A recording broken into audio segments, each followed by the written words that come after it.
नमस्कार. मी सौ प्रेरणा पुन्हा एकदा आपल्या भेटीस आलेली आहे माता रमाईला घेऊन. तर चला मग ऐकूयात माता रमाईला सौ प्रेरणासोबत भाग 3. कुंकू लाविल रमानं. भीमा रमाच्या लग्नाची तारीख जाहीर झाली.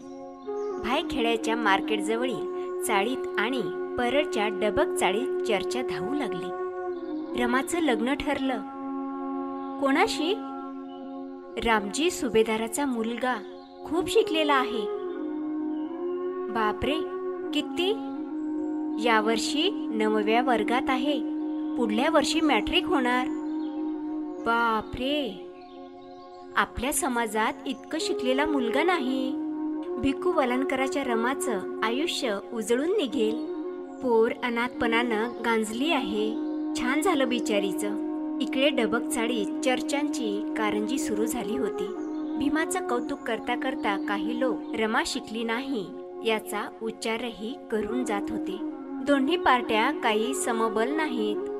मुलीकडली पार्टी जरा हलकी आहे. कुठे उद्याला मॅट्रिक होणारा भीमराव आणि कुठे काहीही न शिकलेली वलनकरांची मुलगी. अरे हो, पण आपल्या समाजात कुठे आहेत तशा शिकलेल्या मुली? आता शिकू लागलेल्या आहेत हळूहळू. पण रामजी सुभेदारांना शिक्षणापेक्षा मुलीचा स्वभाव आवडलेला आहे, अशी उलटसुलट चर्चा झडत होती. दोन्ही पक्षाकडील परिसर दुमदुमत होते. एक सुंदर इतिहास घडत होता. अस्पृश्य समाजातील एका सुशिक्षित मुलाचं लग्न होऊ घातलं होतं. लोक खुशीत होते, कसून चर्चा करीत होते. एवढं खरं की घडत होती ती गोष्ट अपूर्वच होती. समाज कूस बदलू पाहत होता. समाजामधला इतकं शिकलेला मुलगा प्रथमच वर होत होता. पहिल्यांदाच असा मुलगा लग्नाच्या बोहल्यावर चढत होता. गरिबीत गांजलेल्या आणि अज्ञानात बाया बापड्यांसाठी ही गोष्ट निश्चितच नवलाची होती. मुंबईच्या चाळीमधून जगणाऱ्या अज्ञानाच्या डोंगराखाली चेपलेल्या गोरगरिबासाठी ही गोष्ट अप्रूपच होती. भीमा रमाच्या लग्नाची होत होती तशी चर्चा यापूर्वी कोणाच्याही लग्नाची झाली नव्हती. प्रत्येक जणच आनंदात होता.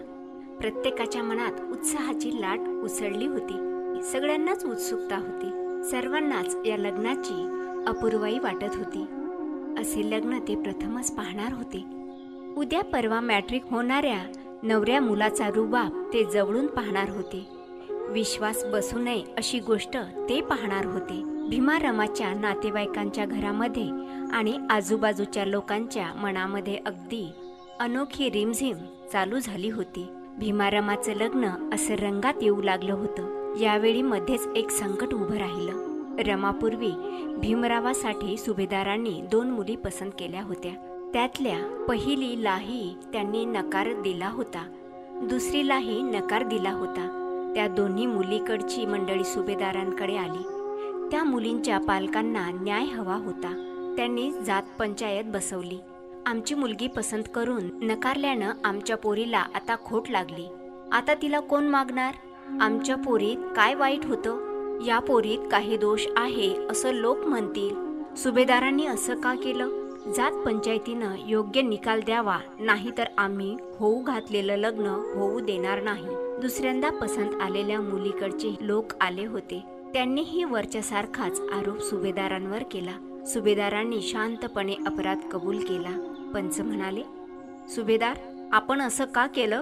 सुभेदार म्हणाले, पंचमंडळी, मला अपराध मान्य आहे, पण कुठली उणीव त्या मुलींमध्ये होती म्हणून मी त्यांना नकार दिला नाही. त्या दोन्ही मुली मला माझ्या मुलीसारख्या आहेत. फक्त वलनकरांची रमा अनाथ आहे, दुःखानं गांजलेली आहे, म्हणून तिच्याकडे माझा कल झुकला. खात्या पित्या घरात एखादं गांजलेलं लेकरू आणलं तर ते दुवा देते. तीही एक प्रकारची समाजसेवा असते. रमाला तिच्या अनाथपणानं खूप गोष्टी शिकवल्या. ती स्वभावानं त्यागी आणि करून झालेली आहे. मी रमाला पसंत केलं याचं हे कारण आहे. आपण मला क्षमा करा. आपल्या मुलीच्या लग्नासाठी त्यांना माझ्या मुली समजून मी मदत करीन. पंच जो दंड सांगतील तो मी भरीन. पण माझ्या हेतूविषयी आपण गैरसमज करून घेऊ नये, हीच माझी विनंती आपणास आहे. तिथे जमलेल्या मंडळींनाच आवाहन करण्यात आले.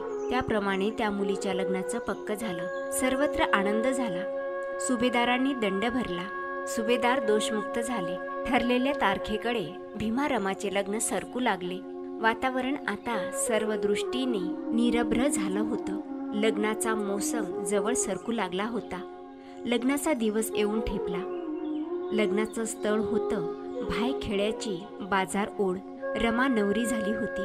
भीमराव वर झाला होता. नवरी 9 वर्षाची होती. नवरा मुलगा 17 वर्षाचा होता. दोन्हीकडील वऱ्हाडी मंडळी बाजारात आली. बाजार ओळीतील छपराच्या एका बाजूला वराकडील मंडळी जमली होती, तर छपराच्या दुसऱ्या बाजूला वधूकडील मंडळी जमली होती. विक्रीसाठी माल ठेवायच्या बाजारातल्या चबुतऱ्यावर वर वधू बसले होते. चबुतऱ्याखाली वाहणाऱ्या गटाऱ्यातील घाण पाणी लाजले होते. तरी भोवतीच्या घाणीची दुर्गंधी सुटली होतीच. भीमरावाचं लग्न होत होतं. घाई करायची होती. बाजार भरण्यापूर्वी सर्व उरकायचं होतं. सर्वजण नवऱ्या मुलाकडे मोठ्या कौतुकाने पाहत होते. असा सुशिक्षित वर पाहण्याची ही त्यांची पहिलीच वेळ होती. रमाच्या मैत्रिणीमध्ये हसणं खिदळणं सुरू होतं. वराकडील तरुण पोरांचं हसणं खिदळणं सुरू होतं. भीमा रमाचं लग्न लागलं. वडील मंडळींनी वधूवरांना आशीर्वाद दिले. भीमा रमा चबुतऱ्यावर बसून होते. भोवती आनंदाला उधाण आलं होतं. अनोखा उत्सव भायखेड्याच्या बाजारात मांडला गेला होता. या एवढ्या आनंदाच्या सोहळ्यातही भीमाचं मन मात्र एका वेगळीच गोष्टीकडे उदासलं होतं. त्याच्या मनात आईच्या आठवणीनं पिंगा घातला होता. रमा पोरकी होती, पण भीमरावही आईशिवाय पोरकाच होता. तो 5 वर्षाचा होता तेव्हाच त्याची आई गेली होती. भीमाबाई हे त्याच्या आईचं नाव. त्याची आई जाऊन आता कमी अधिक 12 वर्ष लोटली होती. खूप मोठा काळ पाणी वाहून जावा तसा वाहून गेला होता. 12 वर्षाचा लोखंडी पडदा दुरून सारून त्याचं मन आईकडे गेलं होतं. त्याला या आनंदाच्या क्षणी काहीच अपराध्यासारखंही वाटलं होतं. पुढे तो 5 वर्षाचा असताना त्याची आई मरण पावली. भीमराव पोरका झाला. तो आता 17 वर्षाचा झाला होता. भीमरावाला वाटलं, आज आपली आई असती तर मी इतके शिकलो हे पाहून तिला केवढा आनंद झाला असता. आपल्या भीमाचं लग्न होत आहे या घटनेनंही तिला अपार सुख झालं असतं. सुनेचं केवढं कौतुक केलं असतं तिनं. माणसाच्या जीवनातील सुखाच्या क्षणी तरी आई असावीच. आई, तुझा भीमराव तुझी आठवण करतो आहे. आई, आई माझं लग्न झालं आहे. तू असायला हवी होतीस आई. भीमरावाचं पोरकं मन असं आक्रोश करीत होतं. आनंदाच्या क्षणीही ते व्याकुळ झालं होतं. काही दुःख हक्कानं सुखाच्या ऐन बहरात आपल्या मनात येऊन उभी राहतात. मुकी असतात. ती स्वतः मुकी असतात आणि माणसाला आक्रंदन करावं लागतं. तसं यावेळी भीमरावाचं झालं. गळा गदगदला होता. पापण्यांचे काठ ओले झाले होते. बाजारातील चबुतऱ्याच्या बोहल्यावर भीमासोबत बसलेल्या रमाच्या मनातही दुःखाचे असेच कड दाटून येत होते. तिच्या अवतीभोवतीच्या कोणाही मुलीच्या वाट्याला आला नाही असा नवरा तिच्या वाट्याला आला होता. हे सर्वच तिला अनपेक्षित होतं. या सुखानं ती भांबावून गेली होती. पण आईवडिलांच्या मृत्यूनं तिची अवस्था उन्मळलेल्या झाडासारखी झाली होती.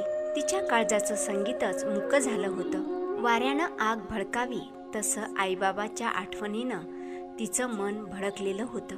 घरटं अस्ताव्यस्त झालेल्या पाखरांसारखं तिचं मन चित्कारत होतं. जखमी मोरानं फुलवलेला पिसारा असावा तसं हे तिचं नवरीचं सजलेलं रूप होतं. आठवणीच्या लाटा तिला काठावर आणीत होत्या. परत आत नेत होत्या. आज माझी आई असायला हवी होती. आज माझे बाबा असायला हवे होते. माझ्या आईबाबांना आज केवढा आनंद वाटला असता. आपल्या पोरीच्या वाट्याला आलेल्या या सुखानं त्यांना गगन ठेंगणं झालं असतं. सर्वात जास्त शिकलेला जावाई आपल्याला लाभला याची त्यांना केवढी खुशी झाली असती. हे सुख भोगायला माझे आई बाबा आज हवे होते. तिच्या मनात भावनांनी असा कल्लोळ मांडला होता. आठवणींनी असा खेळ मांडला होता. तिचं पोरकं मन लग्नाच्या चबुतऱ्यावर बसून आईवडिलांसाठी असं व्याकुळ हंबरत होतं. ती क्षणात वर्तमानात फेकली जात होती आणि क्षणात भूतकाळात लोटली जात होती. या एका नव्या वळणावर ती उभी होती. आईबाबांच्या मृत्यूनं तिला पोरकेपण आलं होतं आणि आनंदाच्या क्षणी ते पोरकेपण अधिकच उत्कट होत होतं. एक झोका तिला अंधारात नेत होता, दुसरा प्रकाशात आणत होता. अशाच मनस्थितीत तिनं भीमाच्या गळ्यात हार घातला. ती भीमाची पत्नी झाली होती. भीमाच्या नावाचं कुंकू लाविलं रमानं. रमा विवाहित झाली होती. आणखी एका नव्या वळणावर तिनं आपलं पाऊल ठेवलं होतं. ती भीमाची पत्नी झाली होती. पण या घटनेचा संपूर्ण अर्थ त्यावेळी तिलाही सांगता आला नसता. कोणालाही तो अर्थ सांगता आला नसता. तिच्या आयुष्यात पुढे जे घडलं त्याचं भविष्य त्यावेळी कोणालाच सांगता आलं नसतं. तिचं लग्न झालं होतं, पण या घटनेचा फार थोडा भाग उजेडात होता. बाकी फार मोठा भाग तर भवितव्याच्या अंधारातच दडलेला होता. तिच्या एका प्रश्नाचं उत्तर मिळालं होतं. भवितव्यानं तेवढ्यापुरती आपली मूठ सैल केली होती. पण या घटनेपोटी जन्माला आलेले अनेक प्रश्न परत त्या काळोख्या मुठीत बंद झाले होते. काय घडणार आहे कोणालाच माहीत नव्हतं. एवढं खरं की रमा एका वादळात सापडली होती. तिच्या पदराची गाठ एका तुफानाशी बांधली गेली होती. वादळ नेईल तिकडे तिला जावं लागणार होतं. रमा आता वादळाची सावली झाली होती. सूर्याची ती सावली झाली होती. सूर्यासाठी सावली झाली होती. पण योग असा होता की हे वादळालाही माहीत नव्हतं, सावलीलाही माहीत नव्हतं, सूर्यालाही ते अज्ञात होतं, त्याच्यासाठी झालेल्या सावलीलाही ते अज्ञात होतं. सगळेच निर्णय भविष्याच्या काळोखानं दळवून ठेवले होते. रमा सुभेदाराची सून झाली होती आणि वलनकर हे नाव बदलून ती आता आंबेडकर झाली होती. रमाचा संसार सुरू झाला. घरात सुभेदार होते, आनंदराव होते, त्यांची पत्नी लक्ष्मी होती आणि सुभेदारांची बहीण मीराबाई होती. मीराबाई पांगळी होती. सावत्र आई जिजाबाई होती. कुटुंब मोठं होतं. आंबेडकर कुटुंब असं नांदत होतं. भायखेड्याच्या मार्केट जवळच्या चाळीतून रमा आता परडच्या डबक चाळीत आली होती. एक चाळ सोडून दुसऱ्या चाळीत आली. काका आणि मामांच्या घरापेक्षा आंबेडकरांच्या घरचं वातावरण वेगळंच होतं. या घरात शिक्षण हे सर्वस्व होतं. भीमरावाच्या शिक्षणाभोवती सर्व घर फिरत होतं. मीराबाईचा रमावर खूप जीव होता.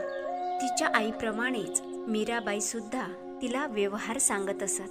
रमा वृत्तीनं सात्विक होती, पण आता तिच्यावर एका मोठ्या संसाराची जबाबदारी आली होती. रमा धीरानं सगळ्या गोष्टी समजावून घे.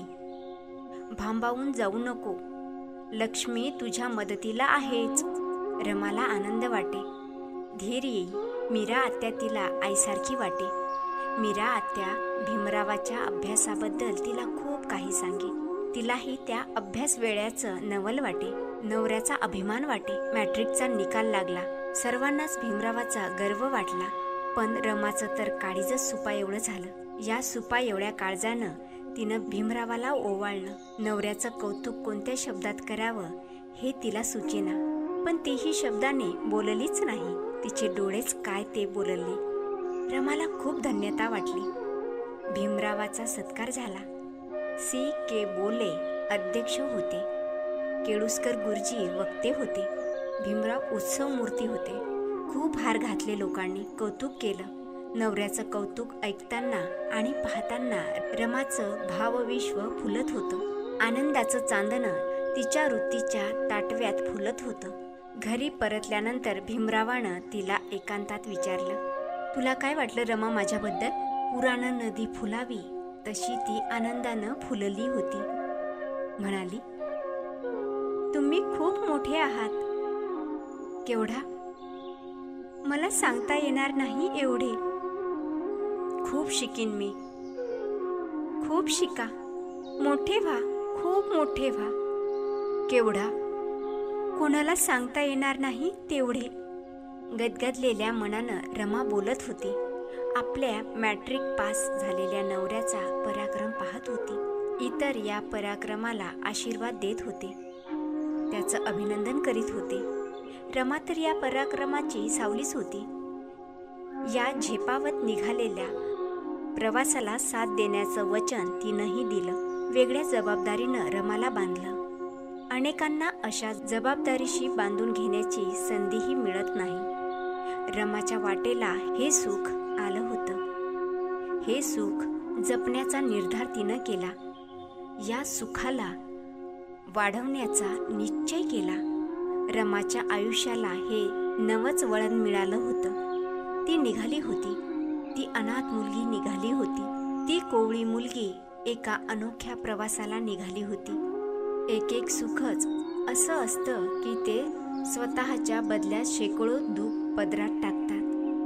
अशाच एका सुखाच्या बदल्यात शेकडो दुःख झेलण्याची प्रतिज्ञा करून रमा निघाली होती. तिचं मन या अज्ञात वाटेवरच्या प्रवासाला निघालं होतं.